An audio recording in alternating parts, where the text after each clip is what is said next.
Good gas mileage at a good price. But not to worry about us, we've already been caught. have you seen any Delicate sauce. Delicious. And can you answer our question?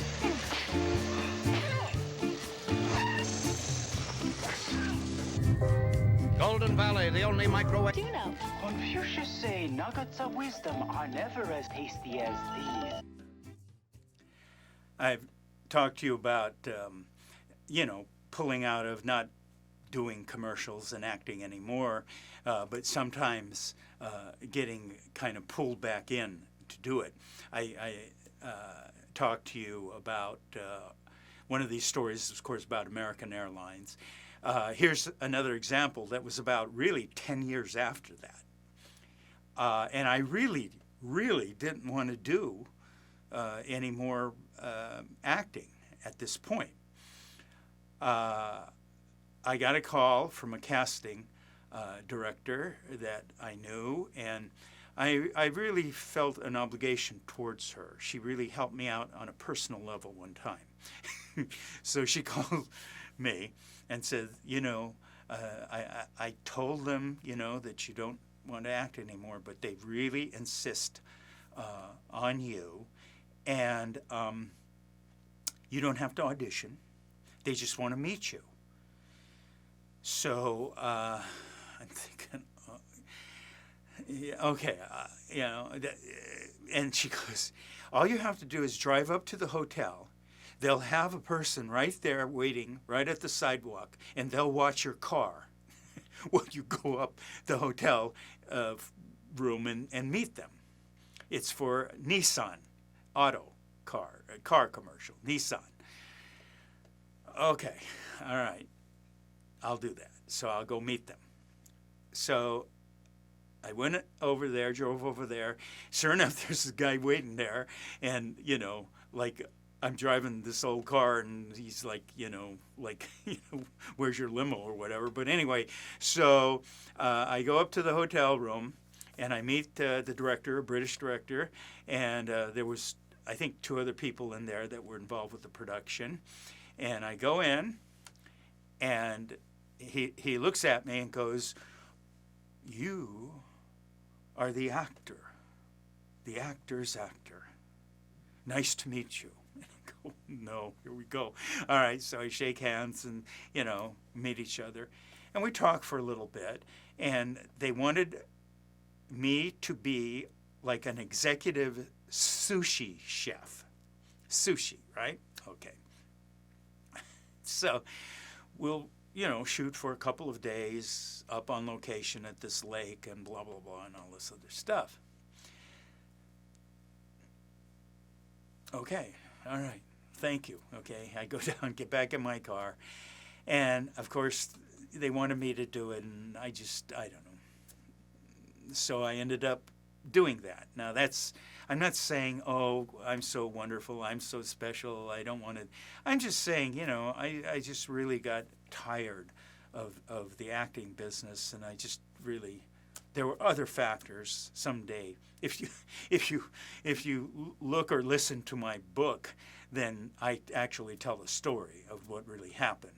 But anyway, so now I'm back in after X number of years, and I'm doing this commercial spot, and we're going way up to in Northern California to this lake, and there's a wharf on the lake and all this other stuff, and I'm going to run around, with a sushi chef's outfit, and one of the first shots that they're taking a helicopter shot or some kind of thing.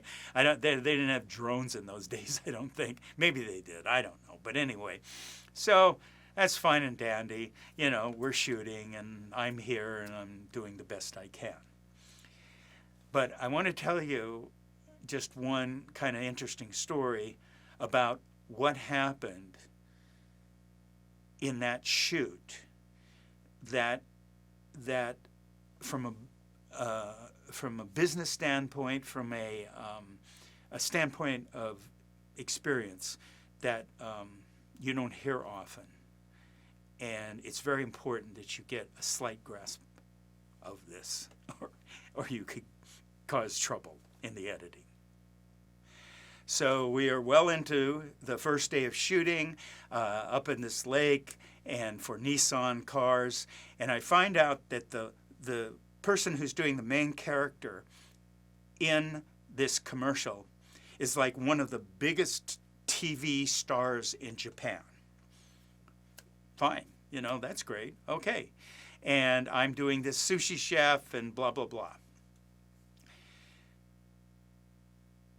It's before lunch, just before lunch, and we're taking a shot on the wharf.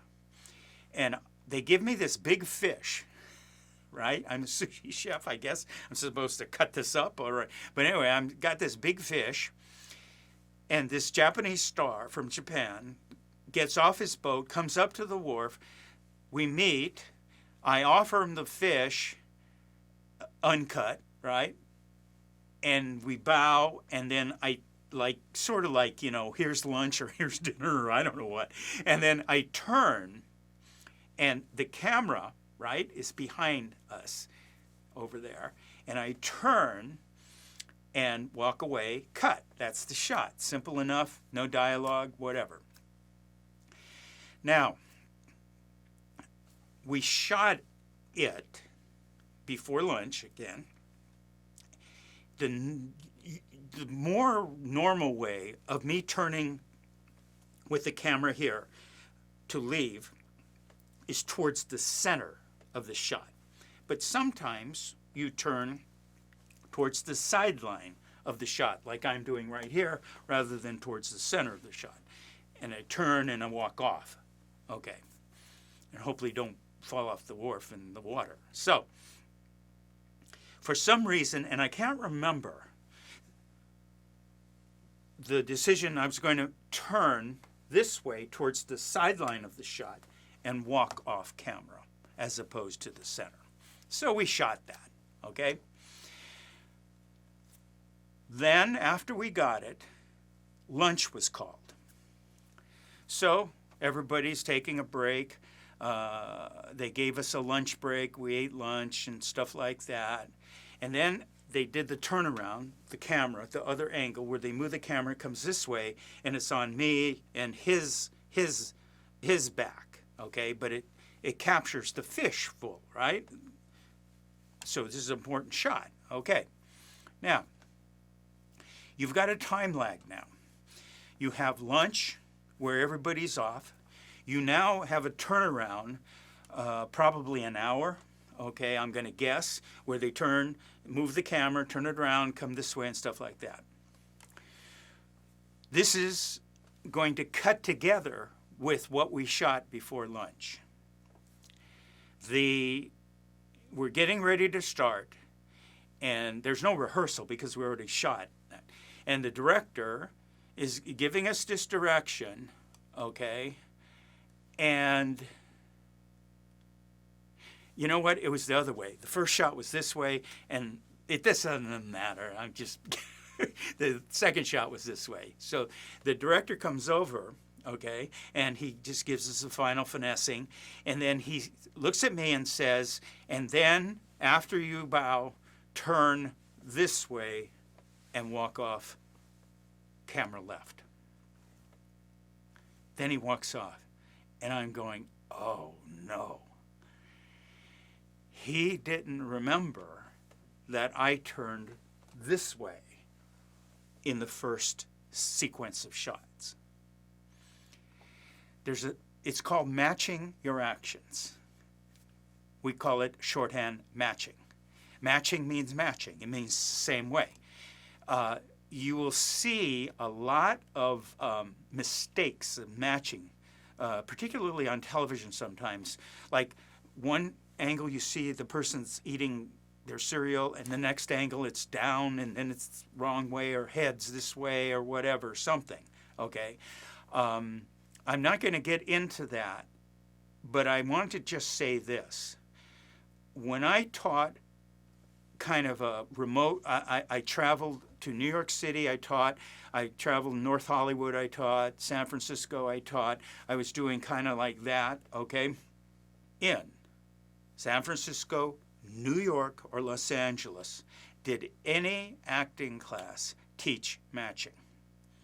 And the reason for that is because you learn matching when you edit. Because this jump cuts, hands this way, hands that way. It jump cuts, and you see it. You see it not all the time, but you see it if you watch for it. Most people don't catch it or care. Anyway, he's now remembering, and if I do this, when they hit the editing room, my shot of turning is not going to match. So I have to say something. But I have to say it in a manner to the director who just gave me direction to turn this way. Once again, the hat comes off in the hand, so to speak. Maybe it was a sushi hat. And I say, "Excuse me, sir, but when we shot before lunch, I believe I turned this way instead of that way." In my nice, subservient voice, I'm saying this. He stops, he turns around, he looks at me. Now I know what's coming next, and one other person on the crew knows what's coming next. In fact, the crew, it's so funny, sometimes has a tendency, wherever they're standing, they stand still, and they make themselves really small. Just a crack up for the crew. But anyway, they're making themselves small. The next thing I know what he's going to say is continuity, continuity. And this comes from those script supervisors, most continuity people. They're keeping notes on how the clock was at 2 o'clock, not at 2:30, and how the water level on that glass is that. It's just horrendous job that one person does, okay? Again, I don't want to get too technical, but she is supposed to have a note on which way I turn. Continuity. Crew's like this. She goes, "Choo." He's right, it was that way. She drew the arrow. That's all it is, it's like an arrow. This way instead of this way. He goes, "Thank you." Then he looks at me and goes, "Thank you." Because he knows a lot of actors don't pay attention to this, and it's fine. It's their business. I'm the one that wanted to get into directing or editing or something. He knows and I know that in the editing room, that would have been a swearing moment, okay? Both at me and at whatever. So we ended up doing the shot. So sometimes whenever you're shooting, you have to really pay attention to a lot of things. You can't be airhead actor. You have to really pay attention, because even though that's her job, that job is so difficult. So I don't know how they do it and how they maintain their health, okay? You have to be able to work as part of that team to get everything that you do the best it can be.